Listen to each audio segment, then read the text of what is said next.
Hello and welcome to another episode of Muscle for Life. I'm your host, Mike Matthews. Thank you for joining me today to learn about partial reps or cheat reps, as some people call them, and whether or not this training technique, if you will call it that, has any merit. Because some people say that half reps, if used correctly, can add to an otherwise traditional weightlifting routine. So the theory goes, if you were to take your workout programming now, which probably has you using a full range of motion with all exercises and in every set, every rep, if you were to add some heavy partial reps, or maybe swap out some of your traditional reps for heavy partial reps, you would gain muscle and strength faster. Now, there is an opposing school of thought as well that says that you have to take every rep through a full range of motion for it to quote unquote count, and that if you do a partial rep, even one partial rep, you are cheating yourself out of the potential gains, the training stimulus of that rep. And the truth is,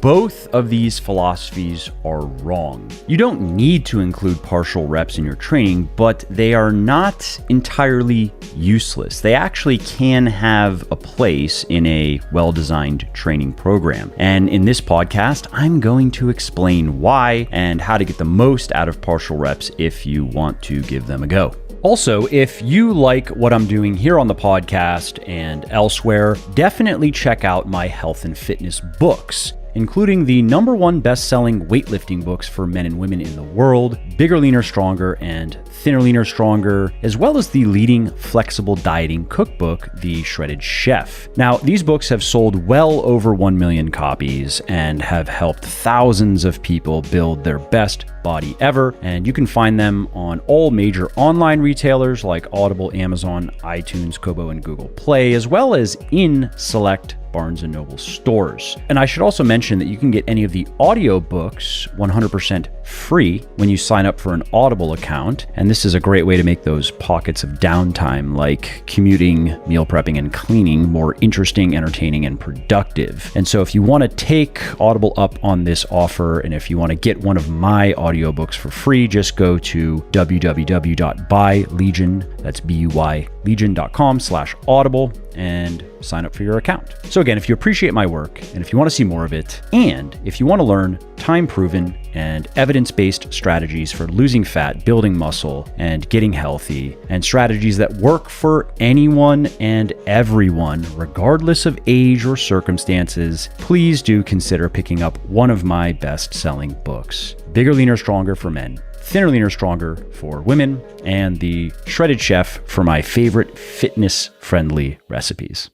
All right, let's start with a quick and simple definition of a partial rep. So we are on the same page. So we are envisioning the same thing here. So we first need to describe range of motion to understand what a partial rep is, right? So range of motion is just the full movement potential of a joint. So it's the range of flexion and extension. And when it comes to strength training, range of motion generally refers to how much you can extend or flex a joint during a particular exercise. And just in case you're not familiar with those terms, flexion is when you shorten the angle in a joint, like when you curl a dumbbell up, which shortens the angle formed by the upper and the lower parts of your arm. And then extension is the opposite of that. Extension is lengthening the angle of a joint. So when you are lowering the dumbbell toward the ground, you are expanding the angle between the upper and the lower parts of your arm. So then a full range of motion in an exercise, in a rep, is one wherein you move your joint from the farthest point of extension to the farthest point of flexion and then back. So for example, if you can squat so that your butt almost touches the ground, then that would be a full range of motion. Not that you have to do that. You don't have to squat ass to grass. You can do perfectly well with a parallel squat, but that would be the full range of motion, right? You can't go any lower than your butt basically touching the ground. and then you can't go any higher than your knees locked, standing upright. And so then a partial rep is one that uses a partial range of motion, wherein you move a joint well within its limits of flexion and extension. So you are moving it through only a portion of that full range of motion. So if you could imagine sitting on a preacher curl bench or a machine, right, where you're doing preacher curls for your biceps, and you were to only work, let's say, the top half of the rep. So you would stop each rep, the bottom of each rep would be where your forearms are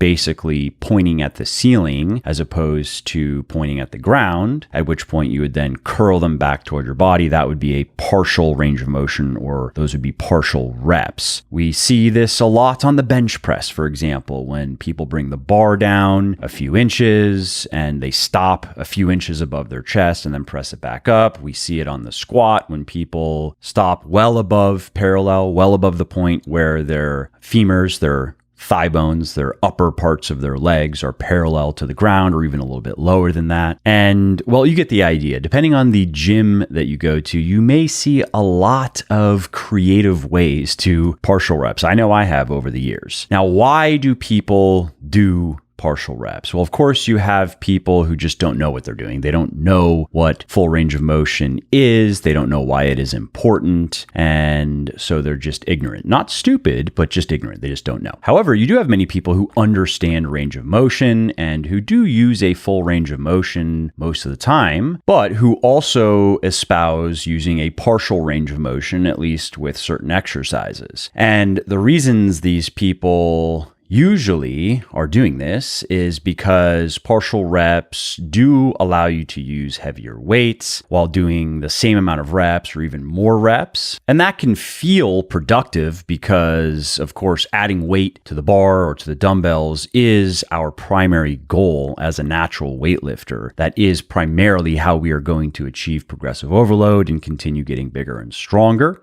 Partial reps also give you a big pump, and many people think that the bigger the pump, the more muscle growth. And lastly, people will use partial reps to maintain constant tension on their muscles, which isn't always the case with a full range of motion. So think about a dumbbell side raise, for example, and how much more tension you feel as you approach the top of the rep versus the bottom of the rep. So those are the common reasons why people do partial reps, but do they make sense? Let's get into them. So let's talk about that first one, training with heavier weights. Let's say that you can bench 225 pounds, and that's with a full range of motion. If you were to start doing partial reps, if you were to bring the bar a few inches down and a few inches above your chest, for example, then you could probably start benching 250 pounds without a problem for the same number of reps. And as heavier weights are generally better for muscle growth, what's wrong with that? Isn't that good?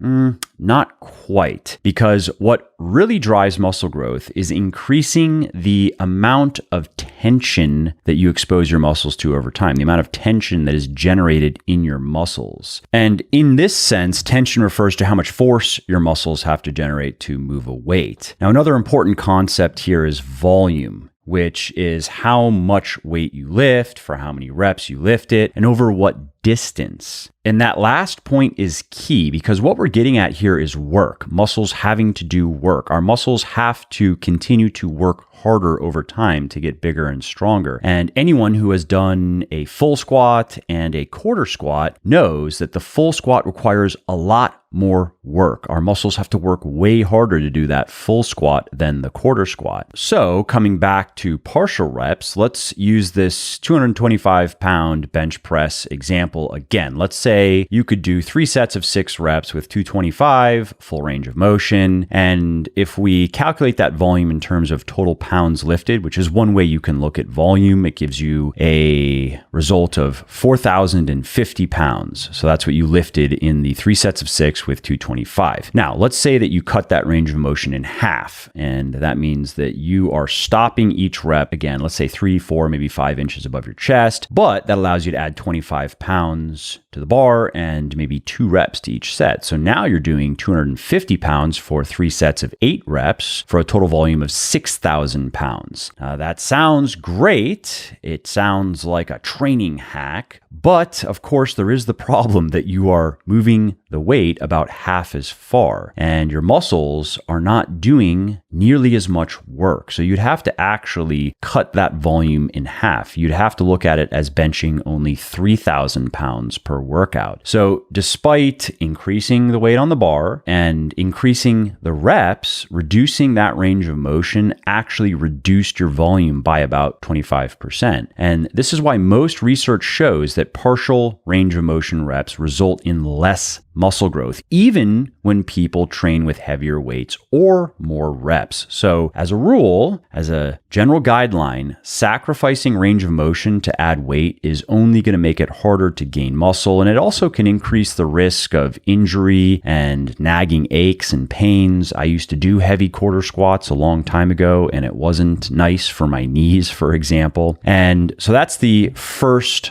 problem as relates to the first reason why many people use partial reps, to lift heavier weights for more reps. So now let's talk about the pump. Let's talk about using partial reps to get bigger pumps. This can be fun. We all like to get a pump. We all like to leave the gym with a pump, but unfortunately, this isn't going to necessarily help us gain muscle fast. Similar to time under tension, a muscle pump does contribute to muscle growth to some degree, but it is not a target in and of itself. It is a byproduct of proper training. And what I mean by that is what you really want to focus on in your programming is using heavy enough weights, doing enough volume, resting enough in between each set, and resting enough in general, deloading often enough, and so forth. And if you do those things correctly, you are going to naturally get all of the muscle building benefits of a pump. Your workouts will create enough of a pump to contribute to muscle growth. And the same thing goes for time under tension. You will rack up enough time under tension to maximize your muscle and strength gains. If, however, you were to try to focus on getting a pump by doing a lot of partial reps, for example, or maybe a lot of really high rep training, or if you were to try to focus on time under tension by doing, let's say, super slow reps, you are going to hurt your progress. In the case of the partial reps, it'll be primarily for the reason I just shared earlier, that while it may seem like you are making your muscles work harder and that you are racking up more total poundage, your volume is actually going down. Your effective volume is going down. The amount of actual work your muscles are doing will go down. And in the case of time under tension, you're going to have to dramatically reduce the amount of weight that you're lifting to do those super slow reps. And again, in both cases, studies show that those strategies result in less muscle and strength gain than just plain old traditional weightlifting. That said, just for the sake of completeness, let's talk about the final purported benefit of partial reps, and that is this constant tension point. Now, you have probably noticed that exercises are more and less difficult depending on where you're at in the range of motion. Now, this is because the amount of tension, the amount of force that your muscles need to generate changes throughout each rep. And this is known as the strength curve of an exercise. And an exercise that exposes your muscle to a greater amount of tension throughout each rep, throughout the range of motion of each rep, are said to have a better strength curve than ones that generate less tension, that require less force. So for example, on the squat, although it is most difficult when you're coming out of the hole, when you are grinding through that sticking point on the way up, that 3 or 4 inches or so that are the most difficult, the point where you are most likely to get stuck, the squat does have a good strength curve because there is really never a point during a proper rep of the squat where your muscles aren't working really hard. Now, biceps curls, on the other hand, are hardest when your arm is fully extended, and they become easier as you lift the bar closer to your shoulder, as you raise it higher and higher. So the bicep curl has a decent strength curve, but it's not as good as squats. And that's true of most isolation exercises. That's one of their faults, actually, is that many compound exercises just generate a lot more tension. They require the generation of a lot more force in our muscles, and therefore are more effective for gaining muscle and gaining strength than isolation exercises, which require less force generation. Now, that fact gave some bodybuilders an idea. They thought that if they were to cut out the easier part of an exercise, they could make their muscles work harder. So take a triceps press, right? Those are hardest when your arms are fully flexed, and they become easier when your arms get closer to straight, fully extended. So some people thought, what if we just cut out the top portion of the exercise? Why even bother doing it? If we were to focus on only the most difficult part, the part of the exercise that requires the most tension, that requires the most or generates the most tension, requires the most force production, wouldn't we make the exercise more effective? And scientists actually tested that idea in a study that was published in 2017 in the Journal of Strength and Conditioning. And what they found is that people who used a partial range of motion for the triceps overhead press gained twice as much muscle as people who used a full range of motion. Interesting, but before you run off and start doing half triceps overhead presses and half reps on other isolation exercises, you should know that there have been some questions about how accurately those measurements were actually taken, and also some questions about the workout programming that could have explained the results better than partial reps. But it does suggest that partial reps may be useful for some exercises. But most studies show that certainly for compound lifts and even for accessory exercises, a full range of motion is almost always better. It almost always results in more muscle growth. That said, I will acknowledge that some exercises may lend themselves to partial reps, and those would be exercises that get significantly easier during certain portions of the movement. So exercises that have a poor strength curve, like the triceps overhead press is actually a good example, or dumbbell side raises, that's another good example. And in the case of the side lateral raise, maybe you don't need to lower the dumbbells all the way down to your thighs, for instance. Instead, maybe you could bring them to about 5 or 6 inches from your thighs, which is where the exercise starts to get really easy, which is where you notice the tension mostly out of your shoulders. And in the case of something like a skull crusher, maybe you could stop the rep when your elbows are still slightly bent, right? Instead of fully extending your arms, with the last little bit of motion to get to fully straight arms being very easy, being not too challenging for the triceps in particular, you might be able to cut out that last couple of inches. Leg extensions is another exercise where some people like to use partial reps, or at least use slightly less than a full range of motion. And in this case, you could stop the rep when it starts to get easy. That's usually when your foot is getting close to the floor on most machines. If you like what I'm doing here on the podcast and elsewhere, definitely check out my health and fitness books, including the #1 best-selling weightlifting books for men and women in the world, Bigger, Leaner, Stronger and Thinner, Leaner, Stronger, as well as the leading flexible dieting cookbook, The Shredded Chef.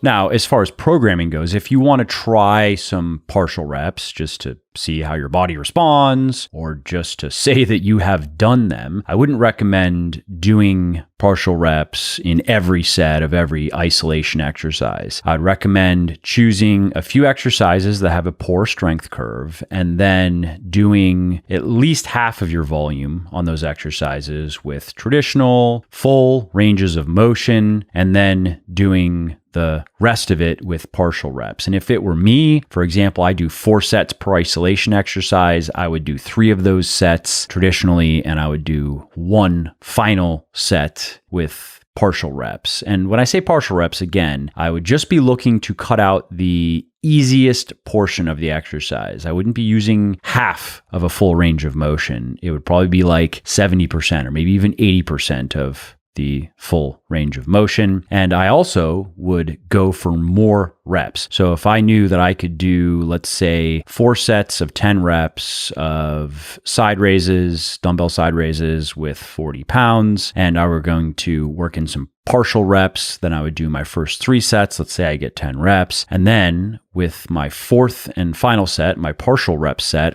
I'm going to try to get as many extra reps as I can, right? And I'm going to go more or less to muscle failure on that exercise, at least to technical failure, because you're not going to get hurt. There's no danger in doing that. Whereas going right up to the point of technical failure or muscle failure on a barbell squat is not advisable unless you are an experienced weightlifter and maybe you are going for a PR and you know how to not get hurt. Now, one other aspect of partial reps I wanted to touch on in this podcast is using them to get stronger. And in this case, things are pretty clear cut. Full range of motion is almost always better than partial reps for getting stronger. And that's true for accessory exercises as well as compound exercises. That said, there is an exception to this rule.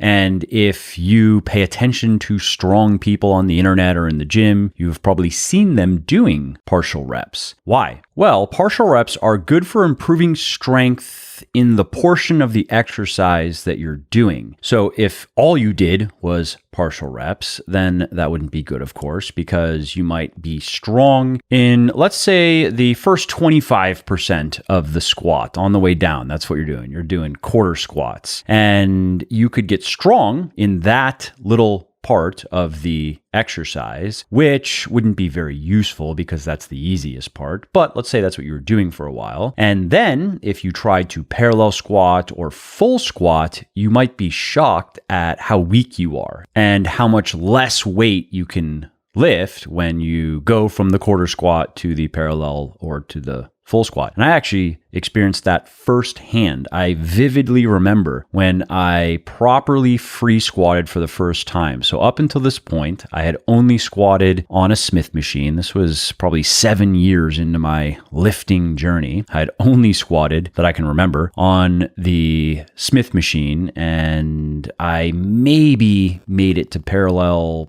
sometimes. And then I heard that the free weight barbell squat is better, so I started doing that, but hadn't started taking my weightlifting seriously. I hadn't really educated myself yet, and so I switched from the Smith machine to the free bar, but still was just doing quarter squats. And I got up to 405 on the quarter squat. I could handle that fairly well. And I remember then learning about the parallel squat and why that is superior in every way to the quarter squat, for just talking about basic strength programming. Made sense to me. And I did not realize, though, how much more difficult a parallel squat is compared to a quarter squat. So again, I remember this clearly. I put 405 on the bar and I squat down, get to the bottom, and immediately realize I fucked up. I made a mistake, and there is absolutely no way that I will be standing this weight up. And I had no idea how to bail on a set of barbell back squats. I had never done that before, and there were no safety bars in place. So I bailed the weight forward. I got it over my head forward. Fortunately, I didn't get hurt. Of course, you are supposed to bail backward, but in the moment, I was kind of shocked and I had no muscle memory to fall back on. And so I got it forward by putting my head down and just somehow not breaking my neck. And I learned a lesson that day. I went from quarter squatting 405 for sets of probably 4 or 5 reps to parallel squatting 185 for sets of probably 6 to 8. And that was humbling. Anyway, that's what happens when you do way too many partial reps and not enough full range of motion training. And in my case, in that instance, it was nothing but partial reps. That said, partial reps can be a useful tool for helping you train the most difficult parts of an exercise, the parts where you tend to get stuck. Again, generally referred to as the sticking point of an exercise. If you train just that portion of it with partial reps, which also means you can use heavier weights, it can actually help your performance when you are using a full range of motion, so long as it's programmed correctly. Now, I used powerlifters as an example of this. Many powerlifters will do this on the bench press, which is going to be most difficult for most of us when the bar is 2 to 4 inches or so above our chest. And so what many powerlifters will do is something called the board press. You've probably seen this before, where there is a thick piece of wood or 2 thinner pieces of wood stacked together, and you have a big strong guy on the bench press and you have another guy holding this piece of wood on the big strong guy's chest, and then that guy is lowering the bar until it touches the wood. So they're lowering it until they get to Again, it's usually about 3 or 4 inches above their chest when the bar contacts the wood, and then pressing back up. And the point of doing that is it allows them to get stronger in that portion of the lift. It allows them to do volume specifically for that sticking point. And the point of having the wood is so the lifter doesn't have to pay attention to when they're supposed to stop and press up, because you want it to be consistent. You don't want to lower the bar 1 inch above your chest on one rep, and then 4 inches on the next rep, and then 5 inches on the next rep, and then 2 inches. You want it to be consistent, and the wood makes it easy for the lifter to know when they've reached the bottom of the partial rep. Now, a caveat is this technique is not for newbies. It's really best suited to experienced weightlifters who have put in a lot of high quality work, doing a lot of full range of motion reps on all of the big lifts, and who is really trying to just squeeze every last ounce of strength out of their body. This technique is not for someone, a man or a woman, who has, let's say, 1, 2, or even 3 years of weightlifting experience under their belt, and who has hit a strength plateau or a muscle gain plateau, who has stagnated. That person needs to look at other factors related to their diet and their workout programming and their sleep and recovery, and uncover why they're stuck, because they should not be stuck at that point. They still should be making progress, even though it's going to be slow progress. And partial reps are not going to unstick them. It's not going to fix the problem. And if you want to learn more about that, if you want to learn more about breaking through weightlifting plateaus, strength plateaus, muscle plateaus, you can find a podcast I recorded on it. It actually is a chapter from my newest book, Beyond Bigger, Leaner, Stronger. And if you go to the feed, or if you're on YouTube, if you search for plateau, it'll come up. I believe I have episodes on both weightlifting plateaus and weight loss plateaus. I certainly have on weightlifting plateaus. And if you would rather read, you can, of course, pick up the book, Beyond Bigger, Leaner, Stronger, or you can head over to legionathletics.com, search for plateau, and you'll find most of that chapter as a blog article on the website. So let's just quickly summarize the key takeaways here. Most of your training should be full range of motion training, and you don't have to do any partial reps whatsoever. But if you want to play around with them for whatever reason, then do them with your isolation exercises, not your compound exercises, and make sure that most of your isolation volume is with a full range of motion. Make your partial rep volume no more than 50%. And I personally wouldn't do more than 25% of my accessory volume with partial reps. Remember, focus also on exercises that have a poor strength curve. You want to look for the isolation exercises that are significantly easier in certain portions, and you're looking to just cut those portions out. And if you are a powerlifter or someone who is really focusing on getting as strong as possible, it may make sense to include some partial reps on compound exercises that allow you to work on the sticking points of those exercises, the most difficult parts of those exercises. And as far as the programming goes, I would go about this a little bit differently. As opposed to taking an individual exercise, doing the first several sets normally, and then doing a partial rep set like I described with an isolation exercise, I would work on the sticking point variation of the exercise for a certain period of time. It wouldn't be like a full multiple month training block, but I might do it for, let's say, 4 weeks, 5 weeks, maybe 6 weeks, and see then if I switch back to the regular exercise, the full range of motion, if I've gotten any stronger, if it has helped. So take the deadlift, for example. A good exercise variation that can help you work through a sticking point is the rack pull. And if you're not familiar with that, it's basically the deadlift, but the bar starts on the pins of a squat rack. So it starts several inches above the ground, which is where a lot of people get stuck. And if you do rack pulls, you can put more weight on the bar and you can train that specific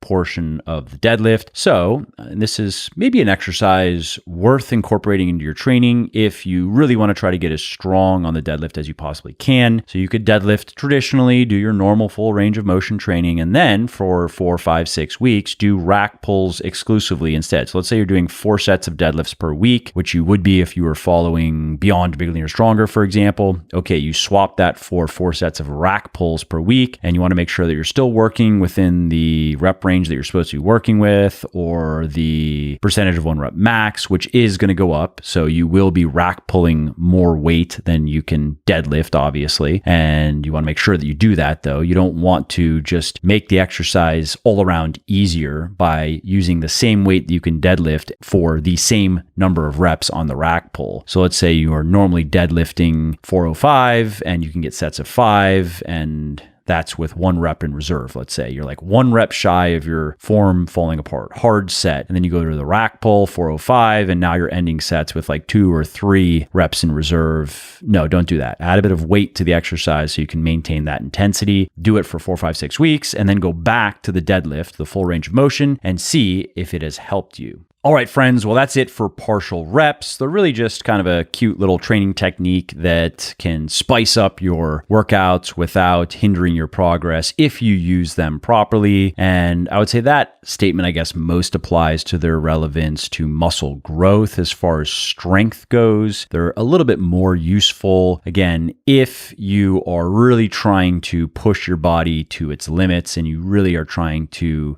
get every last bit of strength genetically and anatomically available to you on the big lifts. And that brings this episode to a close. Thanks again for listening. I hope you found it helpful, and I hope you like what I have coming. I have another Q&A coming at the end of the week, and then next week a monologue on kratom, which I've been asked a lot about. So this is something I probably should have recorded some time ago, but hey, better late than never, right? And I have another installment of Best Of, as well as another Q&A. All right, well, that's it for this episode. I hope you enjoyed it and found it interesting and helpful. And if you did, and you don't mind doing me a favor, please do leave a quick review on iTunes or wherever you're listening to me from, in whichever app you're listening to me in, because that not only convinces people that they should check out the show, it also increases search visibility, and thus it helps more people find their way to me and learn how to get fitter, leaner, stronger, healthier, and happier as well. And of course, if you want to be notified when the next episode goes live, then simply subscribe to the podcast and you won't miss out on any new stuff. And if you didn't like something about the show, please do shoot me an email at mike@muscleforlife.com, just muscle, F-O-R, life.com, and share your thoughts on how I can do this better. I read everything myself, and I'm always looking for constructive feedback, even if it is criticism. I'm open to it. And of course, you can email me if you have positive feedback as well, or if you have questions really relating to anything that you think I could help you with. Definitely send me an email. That is the best way to get a hold of me, mike@muscleforlife.com. And that's it. Thanks again for listening to this episode, and I hope to hear from you soon.